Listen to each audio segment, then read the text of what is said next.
जी दोस्तों, दादन उत्तरादी असां जेड़ा है धनी अहमद अली उत्तरादी जो फर्जंद नौजवान सुगड़ असां सां गॾु आहे आलमी औताक में। दादन छा था ॿुधायो असां जे ॾेही परॾेही सजणनि खे?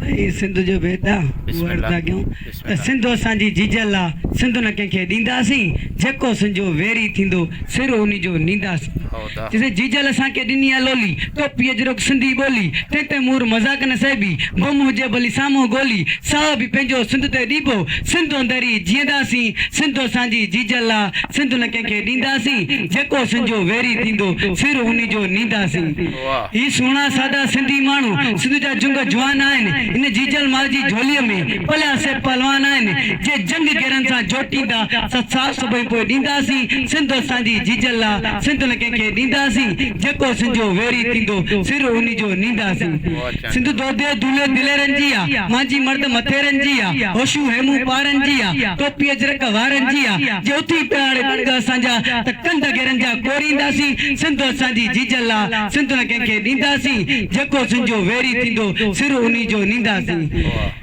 ॾिस पहाड़नि ते कंहिंजा पेर आहिनि, कंदा ॿेलनि जो बि शेर आहिनि, अने शहरनि में बि शेर आहिनि, कंदा खोटे सां किन ख़ैर आहिनि, जे जीजल सां को कंदो गदारी नस्ल उन्हीअ जो नास कंदासीं। सिंध असांजी जीजल आहे, सिंध न कंहिंखे ॾींदासीं, जेको सिंधो वेरी थींदो सिर उन जो नींदासीं।